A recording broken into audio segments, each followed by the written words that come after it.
There was a time when Formula One drivers weren't global influencers. They weren't social media celebrities. They weren't careful PR machines trained to smile for sponsors. They were gladiators, men who strapped themselves into machines that could kill them at any moment and still drove flat out with no apologies, no filters, and no fear. The 1970s wasn't just about racing, it was about survival. And if you want to know what real men in Formula One looked like, you don't have to look further than James Hunt and Niki Lauda, two rivals who defined what it meant to risk everything for the sport. But when you compare that era to today's polished, image-driven world of Formula One, it's easy to see why so many fans say, the drivers back then were the last real men. Formula One has changed more in the last 50 years than any other sport on Earth. In the 1970s, safety barriers were laughable, fireproof suits were thin, and every race carried the possibility of death. And yet drivers lined up week after week, fueled by adrenaline, rivalries, and pure courage. Today's drivers face different challenges: pressure from sponsors, endless brand deals, media obligations, and social media scrutiny. But for many fans, that polished world feels tame compared to the raw danger and raw personalities of the old school. So let's break it down, the difference between then and now, and why people still talk about the days when Formula One drivers were real men. The 1976 rivalry between James Hunt and Niki Lauda is the perfect snapshot of old-school Formula One. Hunt was everything people imagine when they think real men: flamboyant, reckless, fast, and unapologetically wild. He partied as hard as he raced, smoked, drank, and lived like every day could be his last. Because in F1 back then, it really could be. Lauda, on the other hand, was the opposite. He was cold, calculating, precise. His approach was all about preparation, engineering knowledge, and surgical driving. Their rivalry came to a boiling point at the Nürburgring in 1976, when Lauda's Ferrari burst into flames after a high-speed crash. He was trapped, badly burned, and given the last rites in hospital. But in an act that cemented his legend, Lauda returned just 6 weeks later, still bleeding from his wounds, to fight Hunt for the championship. Imagine that. Skin grafts not even healed, lungs damaged, and yet he got back in the car because surrender wasn't an option. That duel wasn't just about racing, it was about pride, masculinity, and survival. Hunt won the championship by a single point, but both men walked away as icons of what it meant to be real men in Formula One: flawed, fearless, and unforgettable. When fans talk about the real men era, what they really mean is danger. Every time a driver strapped in, he knew there was a chance he wouldn't come back. In the 1960s and 70s, at least one Formula One driver died almost every season. Tracks like the Nürburgring, Spa, and Monza were lethal. Thin guardrails, no runoff areas, and cars that could turn into fireballs in seconds. Drivers raced with that knowledge and still went wheel to wheel at 180 miles per hour. Compare that to today, where crashes like Romain Grosjean's 2020 Bahrain Inferno are survivable thanks to modern safety. Back then, Grosjean wouldn't have walked away. In Lauda's time, he barely did. That constant presence of death gave drivers a different kind of courage. They weren't just racing opponents, they were racing mortality itself. And fans respected them for it. That's why people say the drivers of the past were gladiators, not athletes. One of the biggest reasons fans look back at past Formula One drivers and call them real men has nothing to do with their driving style, but with their personalities.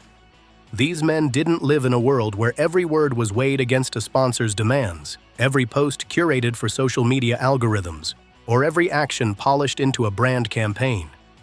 They lived raw, and they lived in public. Take James Hunt as the perfect example. Hunt wasn't just a driver, he was a force of nature. He would show up to races with his hair messy, sometimes hungover, with a cigarette dangling from his lips. He once proudly wore overalls that read, "Sex Breakfast of Champions." That wasn't PR approved, that wasn't carefully thought out. That was just Hunt being Hunt. He spoke his mind, often brutally, and didn't care who was listening. He lived in sharp contrast to his rival Niki Lauda, who was reserved, disciplined, and surgical in his approach. But the point is this: Both men were unapologetically themselves. They didn't filter their words for TV audiences, nor did they worry about fan backlash. Graham Hill, another legend of the 1960s, embodied charm and wit. Even after losing friends to horrific crashes, he often cracked dark jokes with journalists, masking grief with gallows humor. Gilles Villeneuve, in the early 1980s, was a fan favorite not just because of his wild driving, but because he spoke with an honesty that felt unpolished, sometimes even reckless. Now compare that to today's grid. Modern drivers are media-trained almost from childhood. They're taught to smile, to answer diplomatically, to avoid controversy. Lewis Hamilton, for instance, may speak about activism and fashion, but every word is measured, every message is deliberate. Lando Norris, though open about mental health, still has to balance authenticity with the expectations of sponsors and the global audience watching his every move. It's not that today's drivers are fake, far from it, but they live in a world where being completely unfiltered could cost millions in sponsorship or ignite a social media storm. That's why fans look back at drivers of the past with nostalgia. They weren't role models crafted for brand campaigns. They were flawed, rough-edged men who said what they wanted, lived how they wanted, and raced like every day might be their last. And in many ways, it really was. The conversation around modern Formula One drivers is complicated. Are they really softer than their predecessors, or are they simply playing a different game? On one hand, the evidence is clear. The cars, circuits, and regulations are safer now than ever before. Gone are the days of razor-thin guardrails, no runoff zones, and flimsy fire protection. Today, drivers climb into cockpits reinforced with carbon fiber survival cells, protected by the halo, surrounded by medical teams ready to respond within seconds. Races are halted for red flags at the slightest sign of danger. Crashes that would have been fatal in the 1970s, like Romain Grosjean's fiery Bahrain accident in 2020, are survivable today. That level of safety means drivers no longer stare death in the face every single lap. And some fans interpret that difference as softness. But here's where the nuance comes in. Modern drivers face a new kind of toughness. Instead of gambling with their lives every weekend, they're forced to endure immense mental and physical pressure in different ways.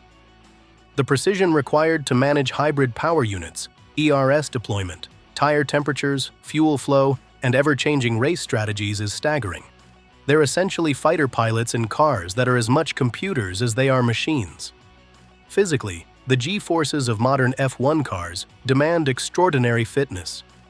Drivers like Lewis Hamilton, Fernando Alonso, and Max Verstappen train relentlessly, sculpting their bodies for peak endurance. The mental toughness required is equally intense. Social media amplifies every mistake. A poor qualifying session becomes a meme within minutes. Fans dissect every radio message, every look, every gesture. Young drivers like Lando Norris and George Russell have admitted that the scrutiny is overwhelming. Norris has even spoken openly about the toll on his mental health, saying he sometimes has to step back from social media altogether. That kind of vulnerability would have been unthinkable in the Hunt and Lauda era, when drivers buried their emotions and kept up a hard facade. So, are today's drivers softer? Or are they simply smarter, more self-aware, and more human in public? Some fans see transparency as weakness, others see it as courage. What's certain is that the gladiator image of the past has given way to a new kind of warrior, one who fights not only on the track, but against the pressures of a global spotlight. Ultimately, the debate about real men versus modern athletes comes down to evolution. Formula One in the 1970s was closer to a blood sport. Drivers were gladiators in fireproof suits, willing to die for glory. They were paid relatively little, lived recklessly, and raced with a purity that was inseparable from danger. The fans idolized them not just for their skill, but for their courage to face death every Sunday. Today's drivers are global brands. They're multimillionaires with sponsorship deals, fashion lines, and Instagram followers in the millions. Lewis Hamilton attends the Met Gala. Daniel Ricciardo models for high-end clothing brands. Charles Leclerc records piano tracks and collaborates with Ferrari beyond the racetrack. Every driver today is both a competitor and a product, polished, marketable, and curated for maximum reach.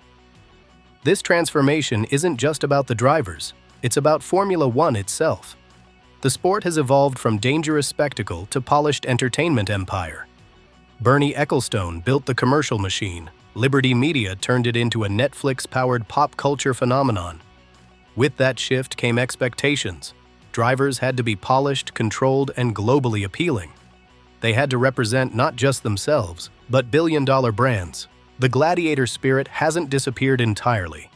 Max Verstappen races with a ruthless aggression that recalls Villeneuve. Fernando Alonso, even in his 40s, refuses to back down.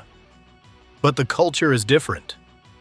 Where Hunt and Lauda once defined masculinity by their willingness to risk it all on the track, today's drivers are judged as much by their image off it. So when fans say, drivers back then were real men, what they're really saying is this: Formula One has traded raw danger for polished entertainment. It's traded gladiators for ambassadors. And while the sport is safer, smarter, and richer because of it, part of the grit, part of the authenticity, has been lost. The question isn't whether today's drivers are weaker than their predecessors. It's whether the soul of Formula One has shifted so far from its roots that fans can't recognize the same raw authenticity anymore. The old legends lived and died like warriors. The new stars live like brands. Both are products of their time, but the nostalgia for real men comes from one truth. Back then, Formula One was about risking everything. Today, it's about managing everything.